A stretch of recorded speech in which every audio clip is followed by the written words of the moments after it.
أعوذ بالله من الشيطان الرجيم. سورة الدهر مدنية، وهي 31 آية، وفيها ركوعان. بسم الله الرحمن الرحيم. هل أتى على الإنسان حين من الدهر لم يكن شيئا مذكورا إنا خلقنا الإنسان من نطفة أمشاج نبتليه فجعلناه سميعا بصيرا إنا هديناه السبيل إما شاكرا وإما كفورا إنا أعتدنا للكافرين سلاسل وأغلالا وسعيرا إن الأبرار يشربون من كأس كان مزاجها كافورا عينا يشرب بها عباد الله يفجرونها تفجيرا يوفون بالنذر ويخافون يوما كان شره مستطيرا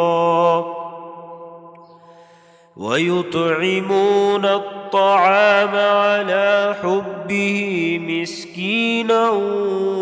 ويتيما وأسيرا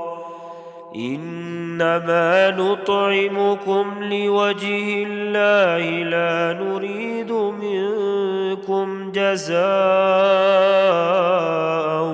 ولا شكورا إنا نخاف من ربنا يوما عبوسا قمطريرا فوقاهم الله شر ذلك اليوم ولقاهم نضرة وسرورا وجزاهم بما صبروا جنة وحريرا متكئين فيها على الأرائك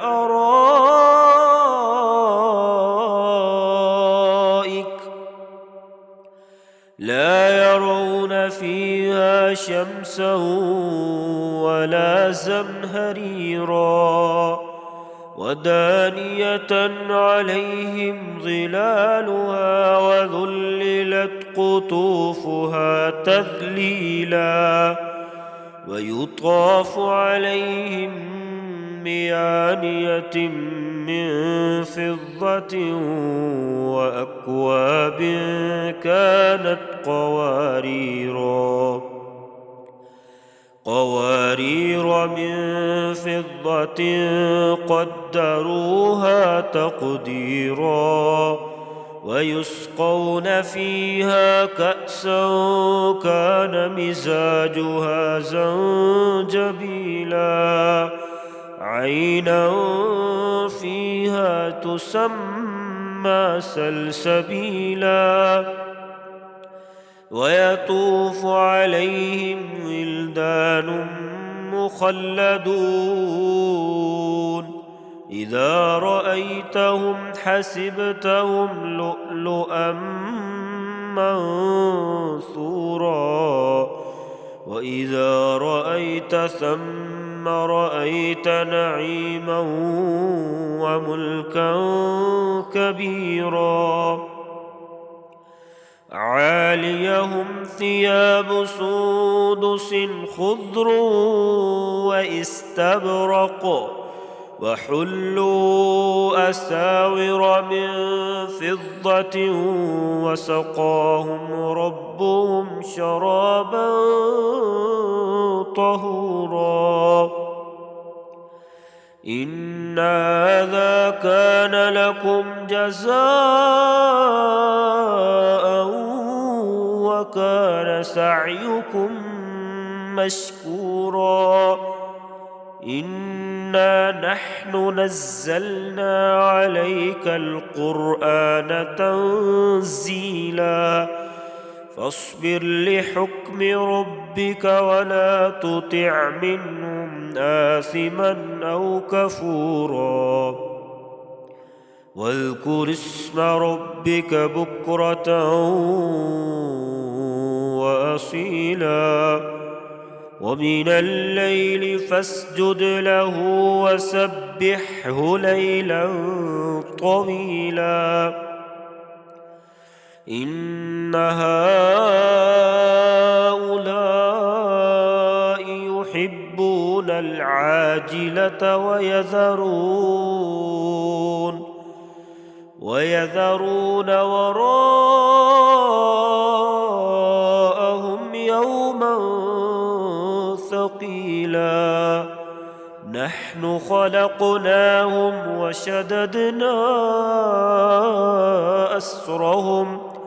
وإذا شئنا بدلنا أمثالهم تبديلا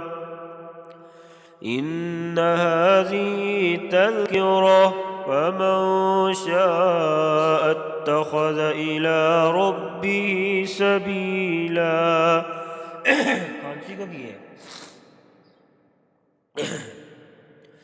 إن هذه تذكرة فمن شاء اتخذ إلى ربه سبيلا وما تشاءون إلا أن يشاء الله إن الله كان عليما حكيما يدخل من يشاء